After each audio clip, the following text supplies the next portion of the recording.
Salut à tous. Ah, ça fait longtemps. Ouais, je sais. Je suis comme ça des fois. Faire 3 mois sans vidéo, à faire 4, mais on s'en tape complètement. Bienvenue à cette vidéo qui est dédiée à Alien Covenant de Ridley Scott. J'aime beaucoup la saga Alien, pour commencer comme ça. Le premier, justement, qui a été le pionnier du genre par Ridley Scott, avait quand même pas mal d'hommages sur le cinéma expressionniste, et c'est l'une des raisons pour laquelle je l'ai beaucoup adhéré. Surtout qu'en plus, il est terrifiant, plutôt réussi, et qu'il est maintenant considéré comme un film culte. J'ai eu un peu plus de mal avec les autres, même si j'aime beaucoup celui de James Cameron, qui a tourné le genre vers l'action. Il y a eu après celui de David Fincher, qui le réalisateur en a tellement honte qu'il a préféré considérer Seven comme son premier véritable long métrage. Et pour terminer, il y a eu la version de Jean-Pierre Jeunet qui est la version de Jean-Pierre Jeunet. Avant que Ridley Scott ne s'empare à nouveau de la licence avec Prometheus, et qui fut considéré sûrement comme le pire film de science-fiction de tous les temps. Alors je comprends pourquoi les gens n'ont pas aimé, mais ça ne vaut pas non plus Interceptor, qui est peut-être le pire film de science-fiction au monde, et qui a été noté 0,6 sur Allociné si je me trompe pas, et que j'ai réussi à avoir moi-même et que j'ai coupé au bout de 20 minutes. Le meilleur moment du film était sans doute le générique de fin, mais passons. Il y avait... Et puis c'est parti, voilà, que ce cinquième film, Alien Covenant, sort en salle et que tout le monde dit clairement que ça a l'air d'être de la merde. Et justement, parce que c'est de la merde que je tenais à en parler, parce que... En fait, véritablement, non. Dit comme ça, c'est pas de la merde. Pas vraiment. Je me dis juste qu'avec ce film, j'ai pu relancer une vidéo pour expliquer qu'en fait, il y a pas mal de choses à dire sur ce film. Et surtout, pourquoi vous l'aimez pas. Non, non, sincèrement, je ne dis pas de bêtises quand je dis qu'il y a beaucoup à dire sur ce film. La plupart des gens ont aussitôt enterré Alien Covenant et l'ont même déclaré comme étant le plus mauvais épisode de la saga. Mille excuses pour toi, Prometheus, même si moi je considère l'épisode de Jean-Pierre Jeunet, Alien Resurrection, comme étant l'épisode le moins cool de Alien, mais pour diverses raisons, la première étant surtout des raisons d'esthétisme. Mais là je m'éloigne complètement du sujet, et celui qui compte le plus dans cette vidéo, c'est Alien Covenant, le dernier bébé de Ridley Scott, et donc nous allons parler de Covenant. Et c'est important de spoiler cette fois. C'est parti pour le Big Spoil. Déjà, pour commencer, quelle est la première chose à dire sur ce film? Ce sera une question qui vous concerne. Ma question est la suivante. Pourquoi vous trouvez qu'Alien Covenant est un mauvais film? Qu'est-ce qui vous a vraiment déplu? Alors, je dis pas que le film est parfait, bien au contraire, ne me faites pas dire ce que je n'ai pas dit. Il possède énormément de problèmes, mais il a aussi énormément d'atouts qui font que finalement on a vite tendance à cracher sur ce film rapidement. Ça me rappelle quand j'ai vu Grave en fait. J'ai littéralement vomi sur ce film à cause de plein de choses, sans me rendre compte qu'en fait, il a beaucoup d'atouts, des atouts particuliers. L'esthétisme du film est parfait. Ce film était bourré d'images sublimes, mais je lui reprochais d'être un sous-David Cronenberg plutôt ennuyeux et assez banal dans le fond. Je regrette d'ailleurs de ne pas avoir pu faire un horrible avis dessus, mais il est toujours en salle, donc je pourrais peut-être aller le revoir et me rattraper. Mais je m'éloigne encore du sujet, et on retourne sur le film de Ridley Scott. Déjà, on va commencer par le scénario du film. Le scénario de quoi ça parle? Ben, c'est son gros problème, parce qu'en fait il se révèle assez prévisible et d'un classicisme terrible. On y retrouve une équipe constituée de l'héroïne des Animaux Fantastiques, du Docteur Manhattan, et de Danny McBride, qui capte un signal les surround sur une planète inconnue remplie de pièges mortels. Tu sais que t'as vu ce genre de film au moins 40 fois dans ta vie. Le scénario est donc prévisible et cela joue slasher des années 80 puisque tous les personnages se font tuer un à un dans des pièges mortels. Oui, c'est vrai, je dis pas de conneries. Ah bon, c'est peut-être méchant, mais quand je dis piège mortel, c'est pas pour non plus vous raconter tous les catégories de morts qu'il y a dans le film, donc certains c'est pas vraiment des pièges mortels, mais on va juste se contenter de dire que c'est des pièges mortels parce que de toute façon, ce que vous voulez surtout c'est les voir crever. Quoi? Sincèrement, je vous pose une question. Vous captez un signal inconnu, vous avez 2000 personnes à bord, vous iriez vous suivre ce signal inconnu? Après, je dis globalement que je veux pas détailler grand chose du scénario, mais en fait, dans un sens, je vais passer par la case explication du film pour que vous compreniez qu'en fait, non, Alien Covenant n'est pas si incohérent que ça. Du coup, je vais spoiler en grande partie autour d'un personnage, mais sans vous dévoiler tout ce qu'il y a à savoir sur le film. Donc rassurez-vous, les mises à mort, je ne vais rien spoiler, parce que de toute façon, vous voulez voir Alien pour les mises à mort, du coup, faites-vous plaisir. Déjà, le premier atout du film, c'est finalement un lot d'explications assez convaincant. Je vais essayer de résumer cela assez rapidement. On sait que les ingénieurs, ces bonhommes blancs et géants issus de Prometheus, le film précédent, si vous commencez à suivre, possédaient cet étrange virus noir qui sert à détruire pour recréer. Vous avez donc maintenant tous en tête la meilleure scène du film, je parle bien sûr de celle où Charlize Theron refuse de tourner à droite et qui meurt comme une pâte à crêpes. Non mais c'était marrant parce que déjà qu'elle servait pas à grand chose dans le film, alors au moins on a facilement retenu ça. Non, plus sérieusement.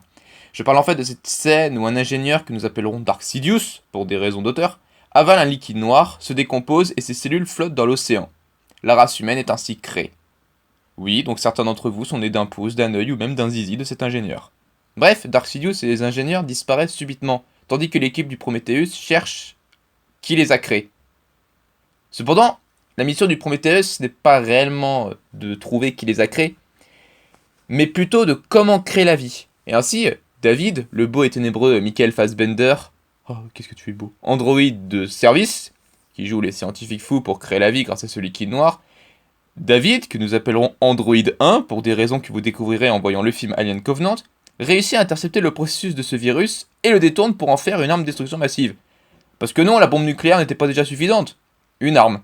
Un être vivant capable de s'adapter à tout ce qu'il peut. Intelligent, évolutif, un putain d'appétit sexuel, un sang chaud comme l'acide. Vous l'avez compris, un sang chaud comme l'acide. Non, c'est pas grave, laisse tomber. Parce qu'en fait, je vais l'appeler vraiment Android 1, parce qu'en fait, quand il apparaît dans le film, on dirait Highlander. Android 1 réussit même à les soumettre à lui. C'est un dieu pour eux. Du moins, c'est ce qu'il souhaite être. Android 1 veut détruire les humains car il n'est pas né pour les servir. Comme tous les cyborgs au cinéma, en fait. Sacré Android, va. Juste parce qu'il veut... Bah, c'est prévisible, il veut juste pas... Il veut pas être soumis à son créateur, alors il décide d'exterminer la Terre. C'est totalement logique comme raisonnement. Mais bon, il ne veut pas servir les humains. C'est ce que la belle scène d'introduction froide comme la mort de Alien Covenant essaie d'expliquer. On veut aussi nous faire comprendre que Android 1 est très cultivé, et que son nom est même issu de une de ses statues. Ah, je l'ai plus en tête le nom. Vous savez, c'est la statue là, David et tout. Oh merde, bon j'assume, je passe pour un gros loser devant vous, mais là j'assume. Bref, on va oublier mon manque de connaissances pathétiques, et je reviens aux créatures. Les créatures ne ressemblent pas à ceux que l'on avait l'habitude de voir en fait. Et c'est totalement normal, puisque finalement la mutation n'est pas terminée. Android 1 a fait plusieurs expériences sur Noomi Rapace. Vous vous souvenez, c'est l'héroïne de Prometheus. Celle qui a eu l'intelligence de tourner à droite pour esquiver le vaisseau. Et sur les membres de Covenant pour trouver la forme de vie indestructible et parfaite que l'on appelle le xénomorphe. D'ailleurs, il faut bien comprendre que James Cameron il a pas eu l'idée tout seul de créer une colonie de 2000 aliens dans Alien le Retour. Mais ce qu'il faut surtout comprendre, c'est que les œufs d'aliens ne viennent pas d'une reine, mais de David lui-même. Il pond des œufs aussi gros qu'un aquarium. Non, il les a pas pondus, je vous le rassure tout de suite, sinon faudrait s'inquiéter pour son rectum. Les facehuggers, les aliens violeurs qui ont été créés par Android 1 à travers des petites armes de destruction constituées de créatures microscopiques créées par Dark Sidious et qui a finalement causé leur perte par Android 1 lui-même. Vous aurez toujours à suivre là? Ces créatures ne duraient pas et retournaient à l'état dormant de spores noires une fois qu'elles ont fini le mauvais boulot. Je parle bien sûr de... Comment vous résumer pour que vous compreniez facilement? Ces spores sont des pièges de la planète et sont respirés, créant ainsi des petits aliens que nous appellerons matière. Ce sera plus facile pour vous de retenir.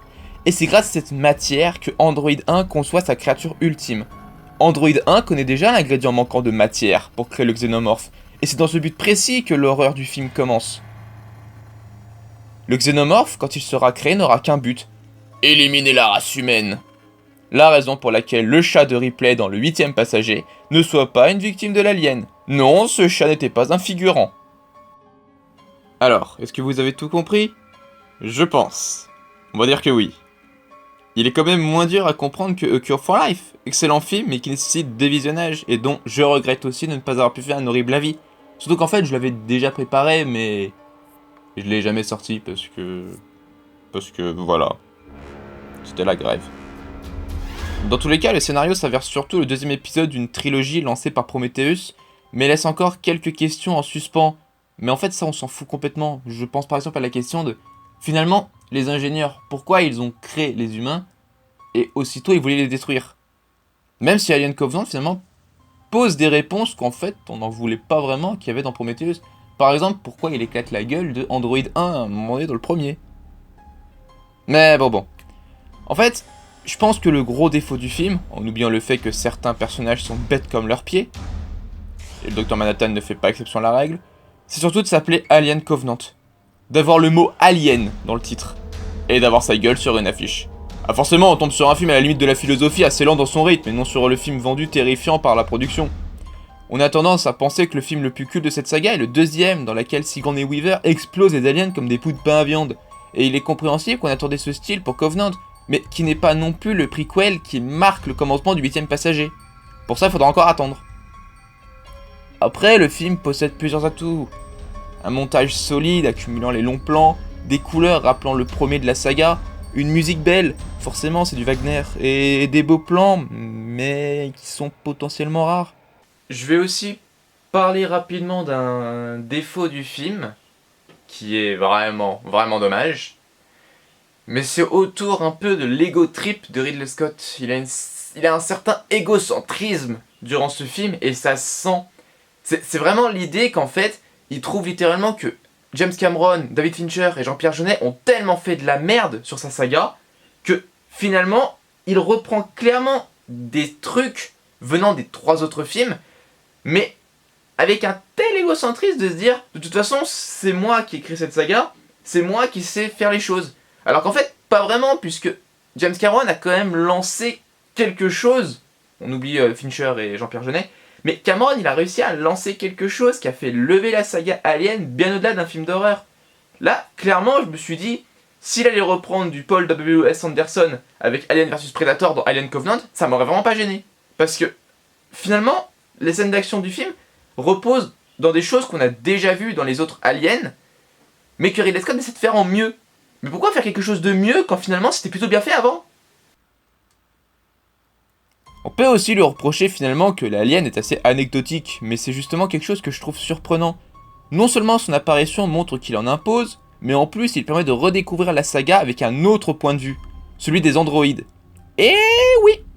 Et si c'était eux le cœur de la saga ?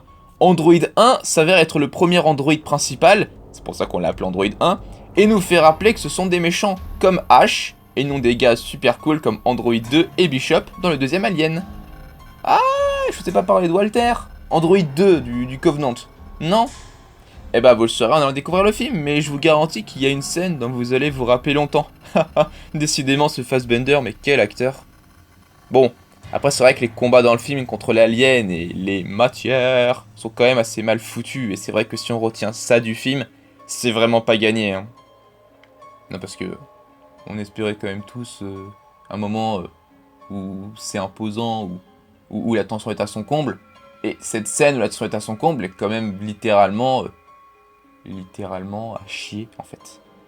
J'ajoute également l'idée que le scénario d'Alien Covenant a été pas mal modifié, qui devait à la base répondre véritablement à toutes les questions et être une véritable suite de Prometheus, ce qui est le cas, rassurez-vous, ou pas. Mais que les fans avaient tellement été déçus de Prometheus que finalement ils ont modifié le scénario d'Alien Covenant et ont décidé, en gardant quelques éléments de base, de faire véritablement un film contenant du fanservice. Et je pense que c'est ça le véritable problème, un des véritables problèmes d'Alien Covenant, c'est justement ce fanservice, et qui rappelle justement à quel point Ridley Scott est égocentrique sur sa mise en scène. Parce que oui, tout est beau dans ce film, on va pas se mentir, il y a pas mal de choses qui sont beaux, mais il y a des choses qu'on a déjà vues. Les 2000 colons par exemple, ça ne vous rappelle rien. L'équipage du Covenant, ça ne vous rappelle rien. Le lance-flamme, ça ne vous rappelle rien. Le méchant androïde, ça ne vous rappelle rien. Voilà, vous voyez. Il y a... Voilà, c'est le point faible de Alien Covenant. Voilà, c'est ça. C'est en fait Alien Covenant, c'est un scénario de merde à travers plein de bons éléments. Mais finalement, est-ce que j'ai aimé le film? Bah ouais. En fait, j'ai aimé le film. Je trouve son niveau de merde surestimé de la part des spectateurs. C'est pas un chef-d'œuvre, c'est pas un très bon film, mais c'est un bon film et qui a plutôt une réflexion assez intéressante, quoique un peu incohérente, mais j'ai envie de dire de la science-fiction, donc tout ce qui peut être incohérent est cohérent dans la science-fiction. Mais voilà, c'est le film a pas mal d'atouts et reste finalement un bon film qui fait plutôt réfléchir, qui est plutôt intéressant, assez intriguant, assez angoissant aussi. Il réussit à être angoissant, mais il est bondé d'erreurs. Et c'est vraiment dommage, je sais pas si ces erreurs en fait sont surtout dues à l'exigence des fans, ou si vraiment c'est dû à l'égocentrisme de Ridley Scott, ou si vraiment c'est dû qu'on voulait tous voir un film alien où les aliens allaient tous se casser la gueule. Et en fait, ben non. Je vais pas vous en dire plus de toute façon parce que de toute façon je crois que je vous ai déjà dit suffisamment qui vous empêcheront d'aller voir le film ou pas. Mais peut-être que cette explication vous aura paru très claire. Non. Mais allez, je le redis encore pour le plaisir. Mais voilà quoi. Mais peu importe Ridley Scott. Sur ce coup-là, on t'en voudra pas. Parce que tu es quand même le premier à avoir créé des aliens, des créatures géantes ressemblant à des phallus. Oui. Maintenant que j'ai dit ça, vous allez tous avoir ça dans la tête. Les gens vont sûrement préférer Life, Origine Inconnue qu'à ce film, mais parce que Life, Origine Inconnue, film que je vous conseille de voir avec Jake Gyllenhaal, mise gros sur ces dernières minutes, vachement efficace et angoissant. Si vous allez voir Life, c'est la première chose que vous allez retenir. Cette fin de ouf. Un peu comme Split en fait, où Split j'ai pas du tout voulu en parler parce que même si le film est très bon et qu'il a toutes ses chances d'être dans mes 20 films préférés de l'année, à supposer qu'ils existent, impossible en fait de mentionner ce film sans la fin, alors que j'aime bien spoiler personnellement dans les vidéos pour vous faire comprendre le film, mais là pour Split, c'est difficile, c'est vraiment difficile parce que en spoilant quelque chose, on passe direct à autre chose, et c'est sûrement l'une des forces de ce film, mais je vois pas en fait le rapport avec Alien Covenant. Bref, les gens ont sûrement préféré l'excellent Get Out, et ils ont bien raison, parce que finalement, Alien Covenant vaut le coup. Et Get Out est bien mieux, certes, mais ce serait dommage de cracher sur un bon repas. Voilà, ce sera tout pour cette vidéo dédiée à Alien Covenant. J'aurais souhaité dire quelque chose sur Get Out, sur les autres films que j'ai pas vus. Mais bon, passons, aller voir des films c'est bon pour la santé, tout ça, tout ça. Ça fait longtemps que je l'avais pas dit, ça me fait vraiment plaisir. On se retrouve prochainement pour une nouvelle vidéo. Et en ce moment, c'est le Festival de Cannes, alors petit conseil de Cannes. Il y a un film qui est sorti qui s'appelle Les Fantômes d'Ismaël de Arnaud Desplechin, dont je ne suis pas fan d'Arnaud Desplechin, mais j'ai été voir le film par curiosité. Et il semble que le cinéma du Panthéon, sur Paris, le diffuse en version longue. Alors, pourquoi pas? Allez jeter un œil. Moi je sais ce que j'ai à dire sur ce film, mais allez jeter un œil quand même. Et sinon, suivez les actus de Cannes, c'est bien, il n'y a pas Xavier Dolan pour une fois. Et voilà, c'est tout ce que j'ai à dire. Et bonne journée à vous. Je sais que vous n'avez pas envie d'aller voir ce film de toute façon, mais bonne journée à vous. Et ça m'a fait plaisir de vous revoir. Et comme d'habitude, je termine par que si tu as aimé, que si tu as attendu cette vidéo avec impatience, ou si tu t'en battais littéralement les couilles, tu peux quand même t'abonner, mettre un pouce bleu, mettre un pouce rouge, mettre tout ce que tu as envie de commenter, m'insulter, tout ce que tu as envie. Et cette fois, je dis vraiment bonne journée.